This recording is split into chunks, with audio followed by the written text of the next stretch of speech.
Assalamualaikum warahmatullahi wabarakatuh. Perkenalkan, nama saya Emarta Zilindra dengan NIM 2410612015, yaitu mahasiswa Fakultas Peternakan Universitas Andalas.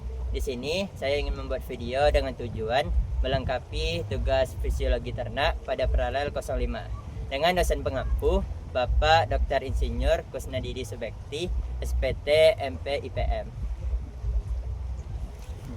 Yang pertama yaitu sistem dan organ pencernaan pada babi, yaitu terdiri dari mulut, kerongkongan, lambung, usus halus, sekum, dan yang terakhir itu yaitu anus. Yang pertama, mulut.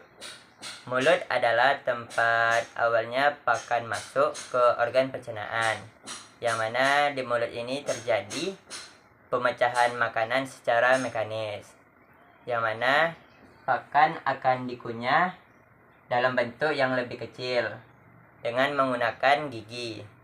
Di dalam mulut terdapat cairan yang bernama saliva yang sering kita sebut yaitu air ludah yang berguna untuk melunakkan pakan. Yang kedua yaitu kerongkongan atau disebut esofagus, yaitu sebagai saluran pencernaan yang membawa pakan dari mulut ke lambung. Yang ketiga yaitu lambung. Lambung adalah tempat HCl atau asam amino yang dikeluarkan oleh sel dinding lambung. Fungsi lain lambung yaitu sebagai alat penampung sisa bahan makanan yang akan dibawa ke usus halus. Yang keempat yaitu usus halus. Usus halus berfungsi sebagai penyerap atau mencerna makanan, yaitu asam amino, gula sederhana, dan lemak. Di usus kecil ini atau usus halus terdapat 3 segmen, yaitu ada duodenum, jejunum, dan ileum. Yang keempat ada sekum.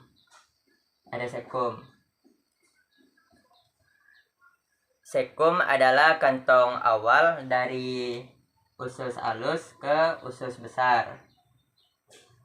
Di sekum ini memiliki 4 fungsi. Yang pertama, penyerap sisa makanan. Yang kedua, penyerap vitamin B. Yang ketiga, tempat kinerjanya mikroba. Yang keempat, pengaturan aliran. Yang terakhir yaitu anus. Anus adalah lubang yang mana sisa makanan akan dikeluarkan oleh tubuh.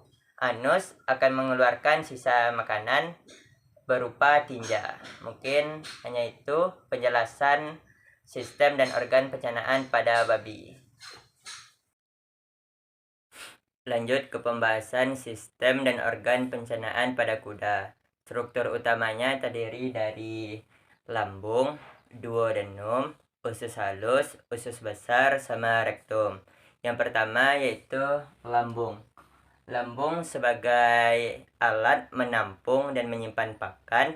Yang kedua yaitu mengatur pelepasan pakan secara perlahan ke usus halus. Lalu mengubah protein dengan menggunakan enzim dan asam lambung. Yang kedua yaitu duodenum.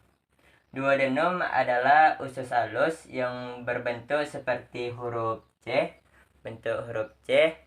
yang berfungsi sebagai memecah makanan dan menyerap nutrisi. Lanjut ke ketiga yaitu usus halus. Usus halus adalah organ yang terletak di antara lambung dan usus besar. Usus halus memiliki ukuran sekitar 21 meter dan memiliki 3 segmen atau 3 bagian, yaitu duodenum, jejunum, sama ileum.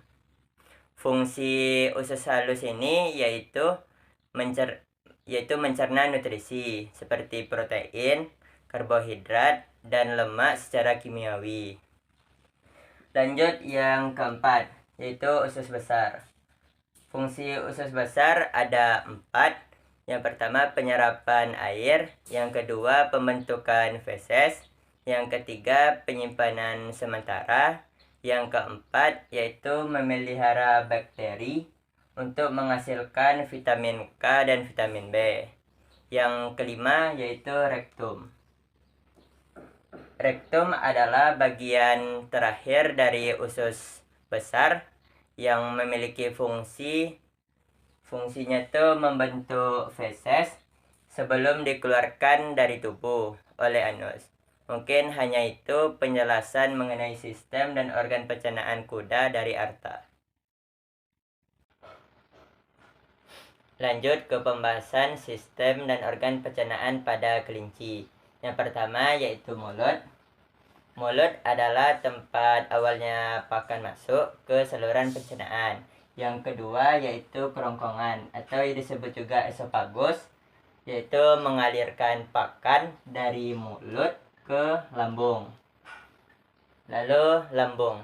Pada kelinci memiliki satu lambung yang berfungsi untuk menyimpan makanan dan dicerna dengan enzim dan asam lambung. Lalu lanjut ke usus halus. Usus halus yaitu terjadinya penyerapan nutrisi pada kelinci, yaitu dari hati termasuk pankreas dan dinding usus. Lalu usus besar.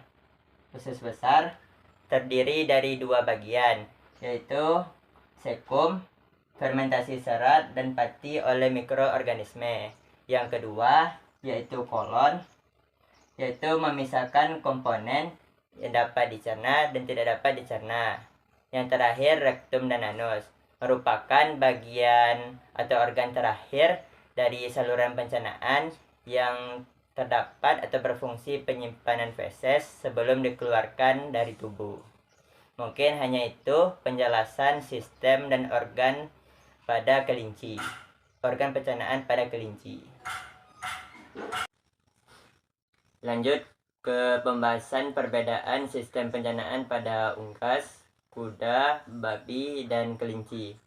Yaitu Arta membuatnya dalam bentuk tabel. Komponennya terdiri dari hewan, jenis pencernaan, ciri utama saluran pencernaan, organ khusus, dan cara pencernaan.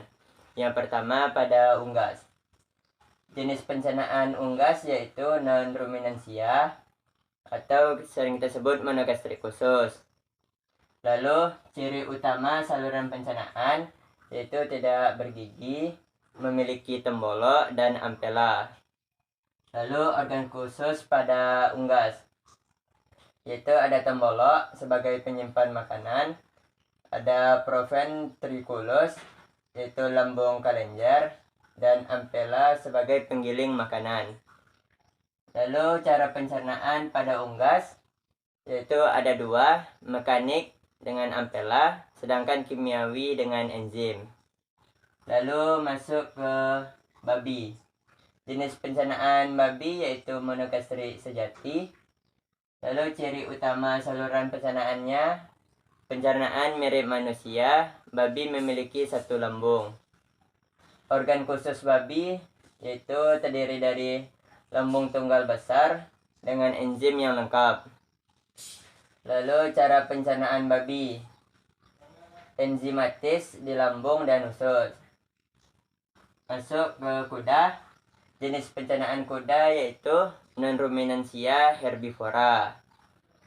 Ciri utama saluran pencernaan pada kuda, fermentasi di usus besar dan sekum. Organ khusus pada kuda yaitu sekum besar, fermentasi pada mikroba. Lalu cara pencernaan kuda, fermentasi mikroba setelah lambung. Yang terakhir yaitu pada hewan kelinci. Jenis pencernaannya sama dengan kuda, yaitu non-ruminansia herbivora. Kelinci, ciri utama saluran pencernaannya yaitu sekum sangat besar, menghasilkan feses selunak, bisa dimakan lagi.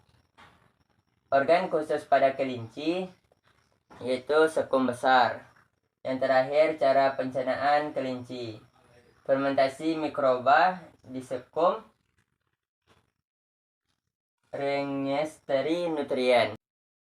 Hanya di sini pembahasan dari awal yaitu sistem dan organ pada babi, kuda, dan kelinci, dan juga perbedaan sistem pencernaan pada unggas, kuda, babi, dan kelinci. Hanya di sini penyampaian tugas saya mengenai sistem dan organ pencernaan dan perbedaannya. Tadi saya buka dengan membacakan salam, sekarang saya tutup dengan membacakan wassalamualaikum warahmatullahi wabarakatuh.